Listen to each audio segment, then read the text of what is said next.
Lesson plan बनाना है, पाठ योजना बनानी है। और ये शिक्षण का महत्वपूर्ण पहलू होता है कि अगर हमें क्लास में पढ़ाना है, अगर हमें क्लास में पढ़ाना है तो हमें पूरी पाठ योजना बनाकर ही क्लास में जाना चाहिए। इससे हमारा शिक्षण बहुत प्रभावी होता है। तो इसके तहत हमें जो कार्य मिला था, क्योंकि हम लोग हिंदी से हैं, तो हमने हिंदी का लेसन प्लान बनाया है।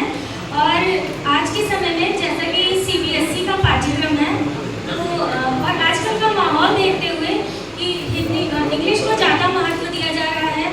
जहाँ हम जाते हैं इंग्लिश को इम्पोर्टेंस मिलती है, और जहाँ साइंस मैथ जैसे सब्जेक्ट हो वहाँ हिंदी के शिक्षक के सामने बहुत बड़ी चुनौती हो जाती है कि वो कैसे बच्चों में हिंदी के प्रति अपनी रुचि पैदा करें। और जब भी मैं क्लास में जाती हूँ, मतलब हम सभी को इसका सामना करना पड़ता है कि जब हम लोग क्लास में जाते हैं तो बच्चे हिंदी को या संस्कृत को बहुत हल्के में लेते हैं। तो सबसे पहले हमारे सामने ये चुनौती होती है कि हम अपने शिक्षण को बहुत रोचक बनाएं, बहुत प्रभावी बनाएं और कुछ ऐसी गतिविधि करवाएं बच्चों से, ताकि बच्चों का पूरे जैसे 40 मिनट का हमारा पीरियड होता है तो बच्चों की रुचि उसमें बनी रहे। यद्यपि ये हमारे बोलचाल का माध्यम है, हमारी मातृभाषा है, लेकिन फिर भी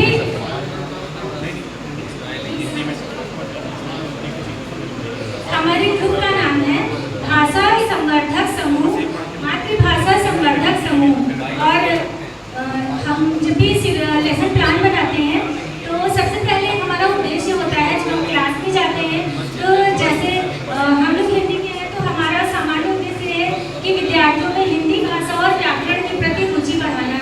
मेरा टॉपिक है व्याकरण। तो जब हम क्लास में जाते हैं तो सबसे पहले हमारे माइंड में रहता है कि आज हम क्लास में जा रहे हैं तो हमें बच्चों में हिंदी भाषा के प्रति रुचि बढ़ाना है, भाषा का शुद्ध ज्ञान कराना, व्याकरण से हमें भाषा का शुद्ध उच्चारण करना और लिखना आता है, हिंदी भाषा के प्रति गहरी समझ उत्पन्न करना। क्योंकि बच्चा केवल जब साहित्य पढ़ता है तो इतनी गहरी समझ नहीं होती है। तो हमारा ये लक्ष्य होता है कि हम क्लास में जा रहे हैं तो शुद्ध ढंग से बच्चे को बोलना और लिखना समझाएं। और विशिष्ट उद्देश्य होता है कि जो हमारा टॉपिक है, जैसे हमने संज्ञा लिया है, तो हमारा उद्देश्य है कि बच्चा संज्ञा को अच्छी तरह से जान जाए, कैसे उसका प्रयोग करना है, कैसे उसका यूज करना है, इन सारी चीज़ों को अच्छी तरह से जान जाए। इसके लिए हम विभिन्न प्रकार की शिक्षण सामग्रियों का उपयोग करते हैं जिससे हमारा शिक्षण बहुत प्रभावी रहे। तो इसके लिए हम विभिन्न प्रकार के प्रॉप्स यूज करते हैं, व्हाइट बोर्ड है, मार्कर है, चार्ट है, मॉडल है, इन सारी सामग्रियों का यूज करते हैं। तो हम आते हैं सबसे पहले अपने प्रस्तावना पे। तो सबसे पहले जब हम क्लास में जाते हैं तो पढ़ाते समय इस बात का ध्यान रखते हैं कि कभी भी प्रस्तावना हम स्वयं से नहीं बोलते हैं, और हम ऐसे प्रश्न बच्चों से क्लास में पूछते हैं कि ताकि बच्चा खुद उस चीज़ को बोले और टॉपिक बच्चा खुद बताता है। जैसे हमारा टॉपिक संज्ञा है तो हम पूछ सकते हैं कि बेटा आपका क्या नाम है, आपके बगल में कौन बैठा है, ये क्या है, टेबल को पूछ सकते हैं ये क्या है, आप किससे लिख रहे हो। हमारे आसपास की जितनी चीज़ें हैं हम उसमें से लेते हैं और बच्चा बताता है। तो हम कहते हैं अगर आपने इसका नाम बताया तो इसे व्याकरण में कहते क्या है, तो बच्चा उसका नाम बताएगा संज्ञा। तो हम लिख देंगे बोर्ड में कि हम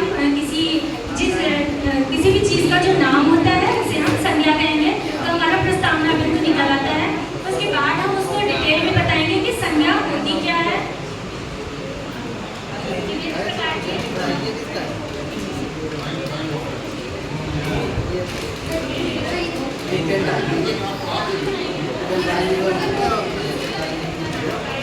जैसे सर क्लास में अगर हम पढ़ा रहे हैं तो बच्चों के बीच में पूछेंगे कि जो है यहाँ पर सभी लोग बैठ कर।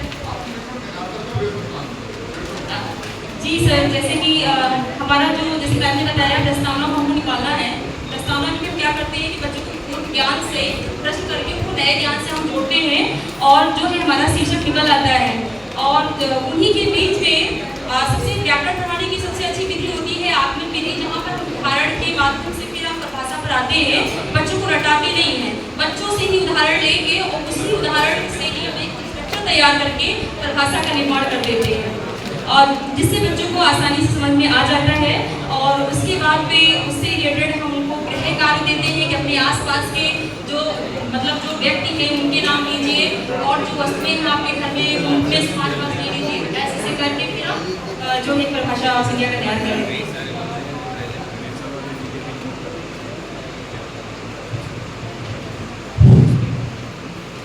मैम लोगों ने आप लोगों को कुछ ज्यादा समझा दिया, कुछ ऊपर से चला गया होगा। कई बार क्लास में भी ऐसा चीज अगर आप ज्यादा कर देते हैं तो क्लास से ऊपर चला जाता है। And this is the beautiful, we can say beautiful and more we can say beautiful like handwriting as well as the planning too.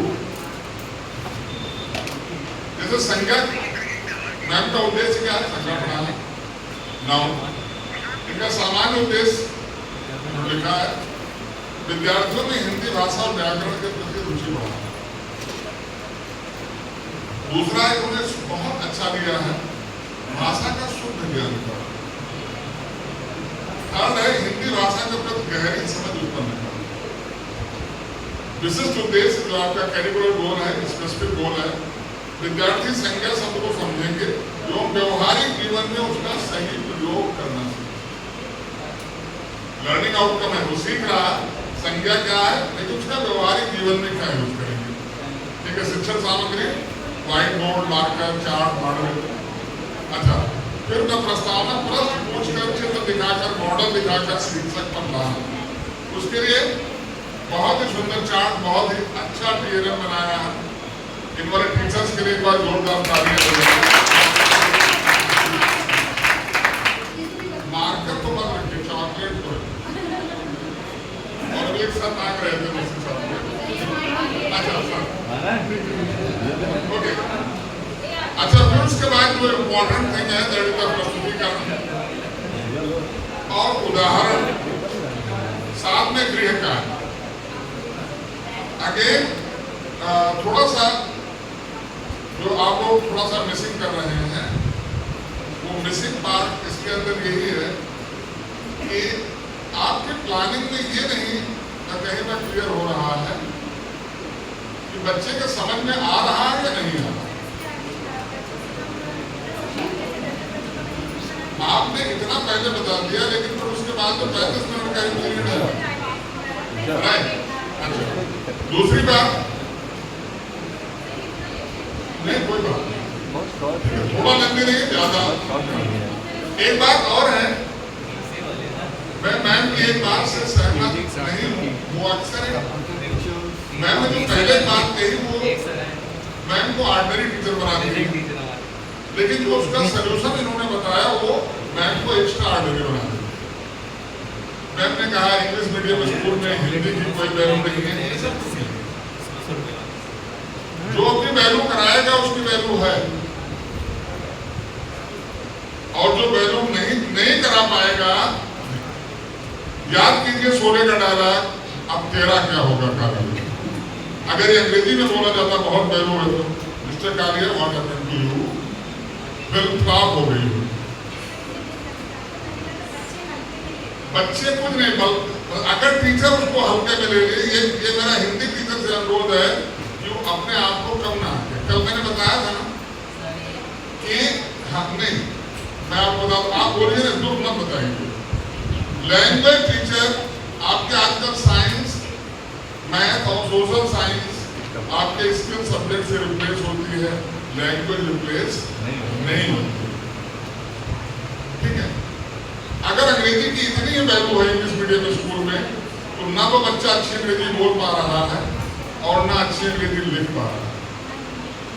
और साथ में हिंदी की भी, जिसको आप कह रहे हैं, वो हिंदी बोल तो रहा है, लिख नहीं पा रहा। और जब बच्चा नर्सरी में होता है, उसे ये नहीं पता है कि हिंदी क्या है, इंग्लिश क्या है, फ्रेंच क्या है, जर्मन क्या है, लैंग्वेज है। लेकिन अगर हिंदी का टीचर उस एक हीन भावना की बोध से, अरे मैं तो हिंदी हूँ, ये तो twinkle twinkle little star, why twinkle twinkle little star, अगर उसी जो टीचर है नर्सरी की, अगर उसने साथ में, ठीक है, मछली जल की रानी है, ठीक है, मैं क्लास फर्स्ट का टीचर उस टीचर से कहे कि उसको थोड़ा चॉकलेट खिलाए, उसके साथ में टिफिन थोड़ा सा शेयर कर दे, देख भाई तू इंग्लिश के पॉइंट के साथ में हिंदी को भी करा, क्योंकि नर्सरी में सिंगल टीचर है, तो आप हिंदी की आपको उस चीज को लेकर जा सकते हैं। और इतनी सुंदर राइटिंग है आप लोग, और आप लोग इतनी अच्छी है, और आपके मन में ऐसी भावना, जी बिल्कुल हम आपको सुनने के रही थी कि मैं 9 to 12 पढ़ाती हूँ, लेकिन मेरे अंदर हिंदी को लेकर के कोई ही भावना नहीं है सर। जैसे बच्चे होते हैं ना, अक्सर उनको मैथ लगाते हुए, अभ्यास करते हुए, साइंस में अभ्यास करते हुए, तो मैं तो हमेशा यही समझाती हूँ कि जो आपको परसेंटेज बनना है वो 5 और 6 सब्जेक्ट को मिला करके बनना है। भले जो सब्जेक्ट आपका थोड़ा सा वीक है उस पर आप ज़्यादा समय दीजिए, लेकिन हिंदी को बिल्कुल नजरअंदाज नहीं करना। उसके लिए हमको कम समय देना, लेकिन देना अवश्य और बराबर देना है। और यही हिंदी है कि जो आपके प्रतिशत में सुधार करती है। Very good, very good. मैं आपको अपना एक इंसिडेंट सुनाता हूँ। मैं बेसिकली केमिस्ट्री का टीचर रहा हूँ, साइंस का टीचर रहा हूँ, तो जैसे आप लोग कह रही हैं कि थोड़ा सा एज, जब मैं पढ़ाता था तो 4th पीरियड 11 में मतलब हमारा हुआ करता था, और 3rd पीरियड में 3 डे गेम्स हुआ। और उस स्कूल में, राजस्थान के उस स्कूल में जो मेरे गेम्स के टीचर थे, गाजीपुर के थे, मिश्रा जी, मेरे इकलौते फ्रेंड। 4 बजे के बाद में मैं और हमारे साथ, जैसे आप लोग गप्पे बांटते हो, काटते हैं, सेंट्रल गवर्नमेंट की नौकरी थी, मेरे कोर्स हमेशा पीछे रहते थे। एक दिन मीटिंग हुई, अब मीटिंग में प्रिंसिपल की तुम्हारी डांट पढ़नी है, आपका कोर्स क्यों पूरा हुआ? तो एक जो जनरल सा रडार आया है स्टेट में, सर मैं क्या करूं, मिश्रा जी छोड़ते ही नहीं है, बच्चे ही लेट में आते हैं। फिर प्रिंसिपल सर ने मिश्रा से कहा कि क्यों हो रहा मिश्रा जी? मिश्रा जी का एक सेंटेंस, उस सेंटेंस ने हमको टीचर बनाया। मिश्रा जी ने कहा, सर मैंने अपने गेम्स में इंटरेस्ट पैदा किया तो बच्चे हमारे पास में रुकते हैं। सिंह साहब से कहिए कि अपने सब्जेक्ट में इंटरेस्ट पैदा कर ले, इनके पास में मेरा इकलौता दोस्त, अब मेरा दोस्त है कि दुश्मन, ठीक है ना? उसने पूरे मीटिंग के अंदर मेरा सर नीचा, सब लोगों की हंसी, फिर मैंने चैलेंज लिया, मैंने कहा ठीक है, 6 महीना काम किया। अगला सेशन आया, टाइम टेबल इंचार्ज तो कुछ खिलाया पिलाया।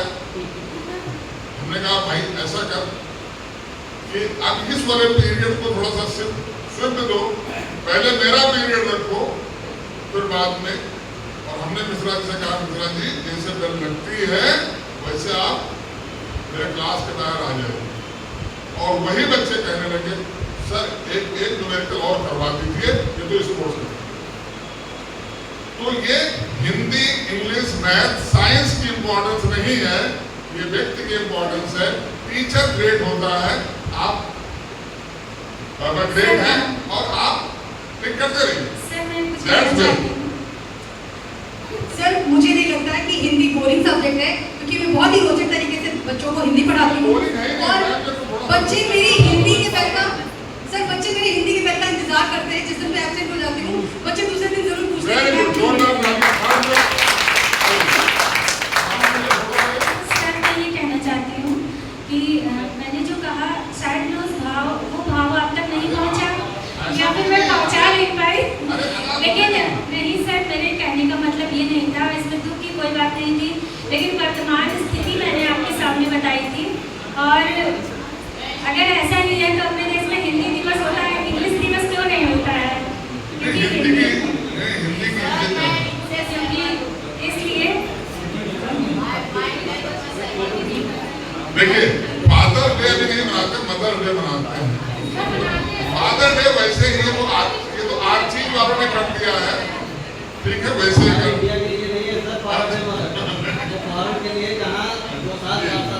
चलिए, फोटो हो गया सर?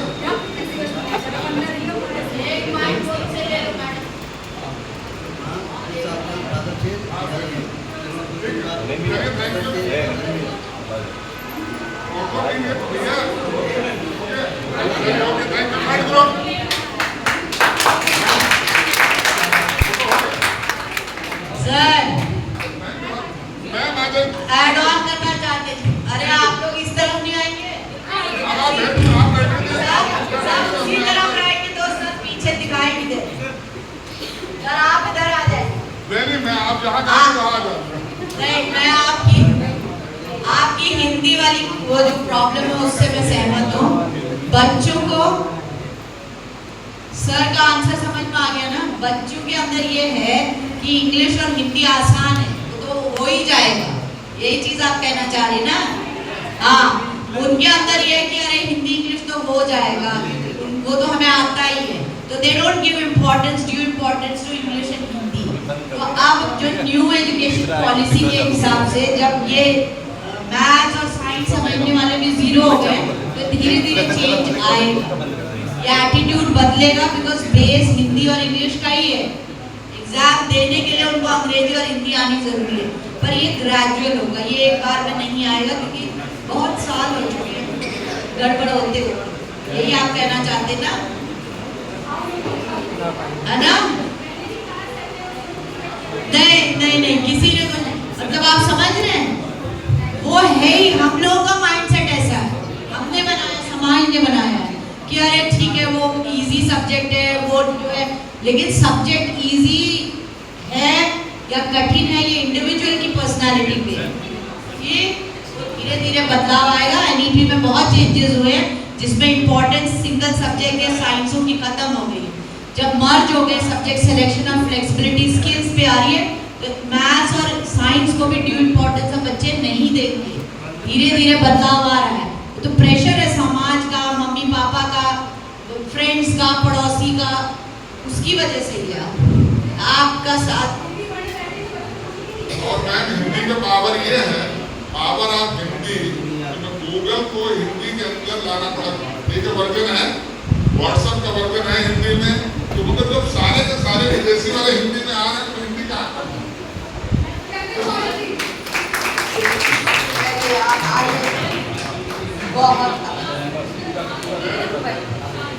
नहीं, आप अच्छी हैं।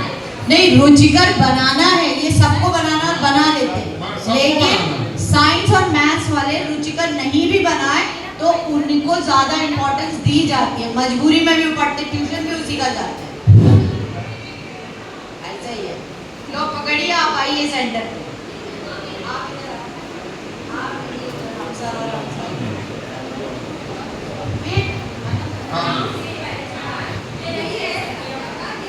Very good.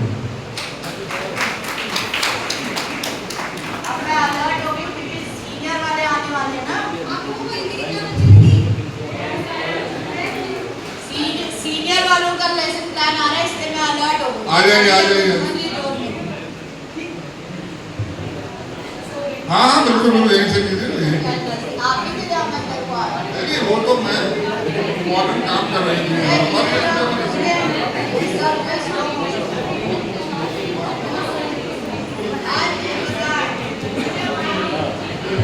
अब आप सुन लीजिए, हवा नहीं आई। अब आप सुनिए, आपने स्टेप वाइज चलना है, क्योंकि आप मैं बहुत अलर्ट बैठी हूँ। हेलो एवरीवन, और जैसा कि आज के सेकेंड डे ट्रेनिंग प्रोग्राम में मैम के द्वारा एक हम लोगों को प्रोजेक्ट वर्क दिया गया, एज अ प्रोजेक्ट वर्क कह सकते हैं, जिसमें हम एक क्लास को पढ़ाना है और उसके लिए हमको एक लेसन प्लान तैयार करना है। तो एज अ टीचर मैं जो भी एक्सपीरियंस अभी तक लिया हूँ बीएड डिपार्टमेंट में, तो उसमें मैंने ऑब्जर्व किया है कैसे एक micro teaching lesson plan 35 minute का बन सकता है। उस पर मैंने कुछ चीज़ें ली। तो सबसे पहले जो हम क्लास में जाते हैं तो सबसे पहले हमारा जो काम होता है ये देखते हैं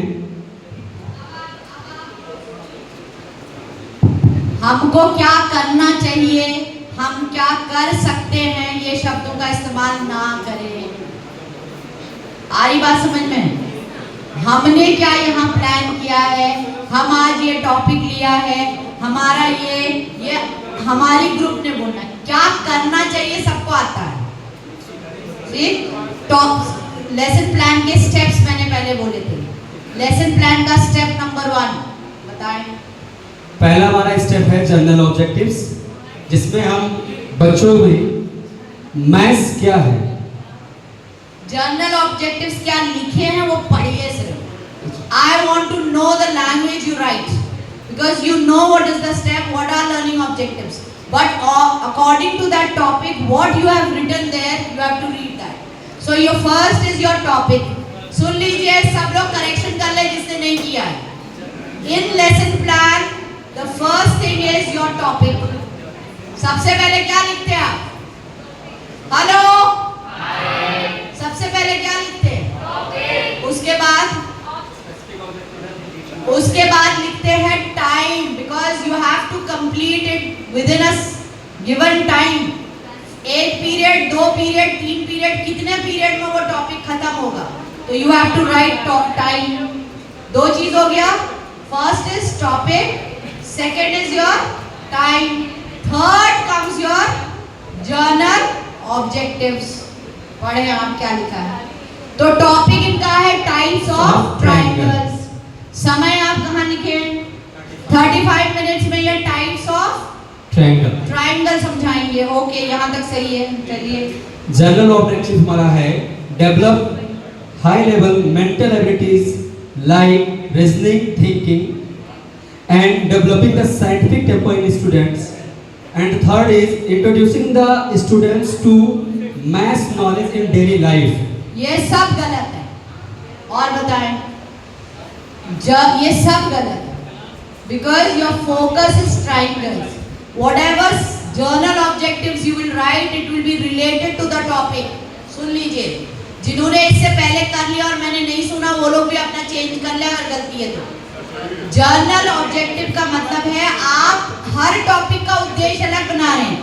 These journal objectives are just कि ये ऐसा करना चाहिए, ऐसा होना चाहिए, ये सभी के लिए लिखा है। यहाँ ट्राइंगल्स की बात हो रही है, तो ट्राइंगल्स में आप क्या समझाना चाहते हो बच्चे को? तो आप क्या लिखेंगे जर्नल ऑब्जेक्टिव में? The child will know about triangles, shapes of triangles, जो भी ट्राइंगल से रिलेटेड है वो लिखेंगे यहाँ। समझ में आया? कहाँ डाला मुझसे मतलब नहीं, मैंने बोला गलत है तो एक्सेप्ट करो ये गलत है और इसको हमको ऐसा होना चाहिए। अब ये आगे बात समझो। Everyone, hello hello. एक चीज मैं देख रही हूँ, एक तो आप लोग ध्यान नहीं दे रहे हो, या तो गर्मी का है या चाहते नहीं हो कि मैं जाऊं जल्दी घर। समझ लीजिए सारी चीजें। दूसरा, many of you are in a different zone, हंस रहे हो या जो भी है। अगर गलतियां हो रही है किसी से, हमने कल ही पहले दिन बोला था you are not here to जज, सबसे कुछ ना कुछ गलती हो रही है। गलती कहाँ हो रही है और क्यों हो रही है, और मेरे वाले में भी ये गलती है तो चेंज करो। This should be your objective, क्योंकि हम यहाँ सिखा रहे हैं आपको, आप ऑलरेडी कर रहे हो। ये कहीं आपकी कोई गलती तो नहीं है, नया सिस्टम आप कर रहे हो कि अडॉप्ट की नहीं, ये बात हो रही है। तो जब आप जर्नल ऑब्जेक्टिव लिखेंगे, it will be totally based on the topic. इतना क्लियर है सबको? टॉपिक में आप क्या समझाना चाह रहे हो वो उसमें आएगा। फिर आपका आ रहा है स्पेसिफिक ऑब्जेक्टिव्स। इसमें हमने कॉग्निटिव ऑब्जेक्टिव्स में ऑब्जेक्टिव्स हमारा जो है students will able to understand the define and application of triangle. तो ये जो आपने स्पेसिफिक ऑब्जेक्टिव में लिखा है, यही आपका जर्नल ऑब्जेक्टिव बनेगा। इसके नीचे सब आपके हेडिंग्स हो सकती है। तो ये यहाँ, इसको यहाँ ले जाइए, ठीक है। और ये और ब्रॉडर ऑब्जेक्टिव में जर्नल आता है, जैसे ट्रायंगल के बारे में जानना। अब ट्रायंगल से रिलेटेड हर क्लास में अलग अलग है, किसी में एंगल्स भी है, एंगल्स का भी है, किसी में सिर्फ नॉर्मल एंड ट्रायंगल्स है, टाइप्स ऑफ ट्रायंगल। तो क्या है वो आपके स्पेसिफिक में आएगा, उसके नीचे आएगा, ये नहीं आएगा। ये आपका जर्नल ऑब्जेक्टिव ये समझाने के लिए लिखा है कि आपका फोकस कहाँ होना चाहिए। अब इसमें लिखा develop high level mental ability such as reasoning, thinking etcetera. अगर आपने ये लिखना था ऑन ट्रायंगल, अब फिर आप ऑन ट्रायंगल लिख रहे हो तो फिर मतलब ऑन ट्रायंगल्स अगर आप ये लिख रहे हो तो फिर आपकी प्लानिंग में रीजनिंग किस चीज से वो सीख रहा है, किस चीज से वो ये थिंकिंग आ रही है उसकी, वो फिर वहाँ होना चाहिए। सब कनेक्टेड है। आगे बात समझ में। उसके बाद हमारा है इसमें टीचिंग मटेरियल। जब हम क्लास में एक्सप्लेन नहीं करोगे, टीचिंग मटेरियल आप अपना बताइए बस। टीचिंग मटेरियल में हम लोगों ने यूज किया है chart, shape of triangles, chart and duster. उसके बाद हमारे जो अप्रोचेस हैं इसको पढ़ाने के लिए, इसमें हमने क्वेश्चन आंसर मेथड लिया है इंडक्शन एंड डिडक्टिव मेथड लिया है, induction and inductive and deductive method, क्या होता है? आगमन और निगमन विधि। क्या कोई करना है? चीज चलिए आगे देखते हैं क्या लिखा है। हाँ, इसके बाद हमारा है क्लास मैनेजमेंट, क्योंकि जब हम पढ़ाने जाते हैं तो सबसे पहले एक्सप्लेन नहीं करना है। ओके, उसके बाद हमारा नेक्स्ट टॉपिक है इसी में प्रीवियस नॉलेज क्लास बच्चों। मैनेजमेंट लेसन प्लान का पार्ट नहीं होता है। क्लास मैनेजमेंट आपकी खुद की टेक्निक है, आपका अपना शैली है करने का। It is not part of your lesson plan. आपका मटेरियल्स अभी इनका था जर्नल ऑब्जेक्टिव्स, सबसे पहले topic, time, general objectives, specific objectives, then material used, अब approaches they are correct, they have written 2 approaches. Now I will see whether the approaches are aligned with what they are doing or not. Then it comes the previous knowledge. previous knowledge के लिए एक छोटी activity होनी चाहिए so that you come to know how much children know about triangle. ये भी इनका ठीक है। इन्होंने क्या करा है, कुछ शेप्स इसमें इंडिकेट कर शेप्स दी। दिखा रहे हैं, शेप से वो पता कर रहे हैं बच्चों को मालूम है कि नहीं आपको। चलो इधर नेक्स्ट वन इज इंट्रोडक्शन। इसमें इंट्रोडक्शन है student teacher and draw student कर रहे हो और क्या कर रहे हो ठीक एंड ओके। Set word. एक में ये क्वेश्चन आंसर्स में दिखा रहे, डेमोंस्ट्रेट कर रहे हैं कि अलग-अलग ऑब्जेक्ट्स में कि वो उसमें ट्रायंगल भी है, तो whether they are able to recognise और नॉट। दूसरे में आप ये कर रहे हैं इंट्रोडक्शन में, now he is through pictures he is trying to explain the topic, triangles explain कर रहे हैं। फिर नेक्स्ट बात क्या कर रहे हो? नेक्स्ट इसको हो जाने के बाद ऑब्जेक्टिव स्टेटमेंट्स, आगे हमको क्या प्रोसीड करना है, क्या पढ़ाने जाना है, उसके बारे में यहाँ बताना। नहीं आएगा, ये गड़बड़ है। जब आप यहाँ प्रीवियस नॉलेज पे आ गए तो मतलब आपने प्रक्रिया शुरू कर दी है, प्रोसेस शुरू हो गया। सबसे पहले आप क्या करोगे, एक एक्टिविटी से पता करोगे whether they know it or not, then you will go to the process part.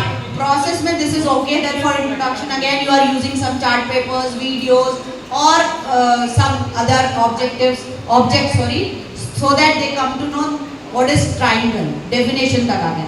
next you have written presentation, ये नहीं आएगा इसमें, ठीक है, ये यहाँ नहीं आएगा, ठीक। फिर आप आ रहे हो प्रेजेंटेशन पे। प्रेजेंटेशन में you what you are doing, teaching point, student teacher questions and student response. Presentation में आपका, अगर प्रेजेंटेशन आपका प्रोसेस है, यहाँ आपने 2 चीजें लिखी, question answers method. Question answer method आपने कहाँ यूज किया है, और इंडक्टिव एंड डिडक्टिव मेथड का यूज किया है। तो इसलिए जब जो ये लिखेंगे वो यहाँ प्रोसेस में होना चाहिए, और ये प्रेजेंटेशन नहीं आएगा, ये प्रोसेस यहाँ से शुरू हो गया, मतलब कैसे करना है, you have started from here, ये प्रोसेस के अंदर आता है। तो पहले आपने इंट्रोड्यूस कराया, फिर प्रेजेंटेशन कराया, प्रेजेंटेशन हेडिंग है, ये सब लिखने की जरूरत नहीं है उसमें।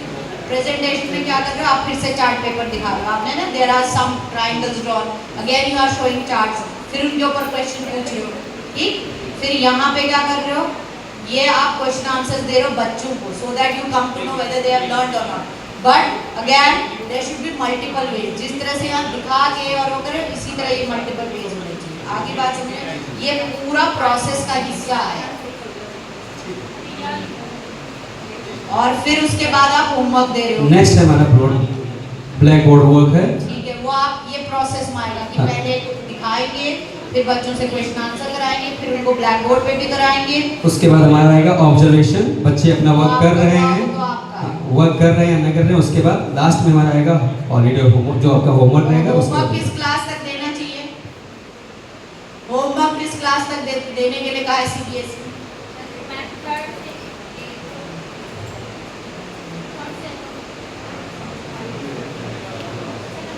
सीबीएसई नियमों की बात कर रही हूँ, आप सोच की बात नहीं करते।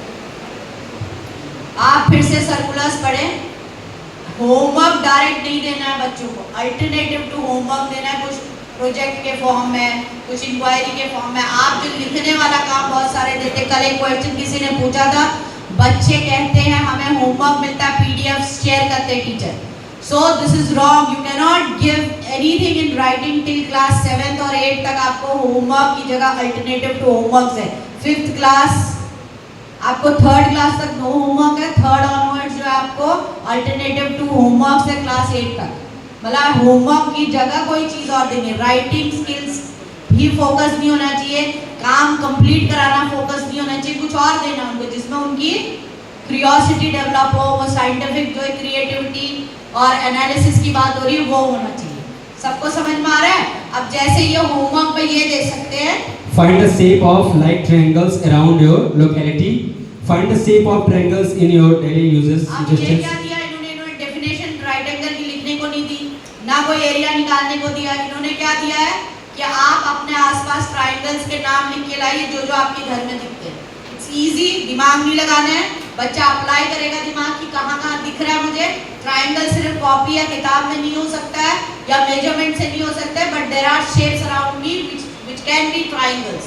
ये उसके दिमाग में आएगा। मम्मी पापा को पैसा खर्च नहीं करना, बैठ के उसको कराना नहीं है, उसको समझ में आया तो करके लाएगा, नहीं समझ में आया सुबह आप एक नॉर्मल वार्म अप से कर सकते हो कि हाँ ठीक है। आपको इससे क्या क्लैरिटी मिलेगी, कितने बच्चों को ट्रायंगल समझ में आया, ये नहीं कि लिख के लाओ कॉपी में। समझ में आया? So clap for them, beautifully done. थोड़ा बहुत इधर उधर चलता है। And one line I have to say that in maths, a famous philosopher says that maths is a creation of God in which all the things is involved.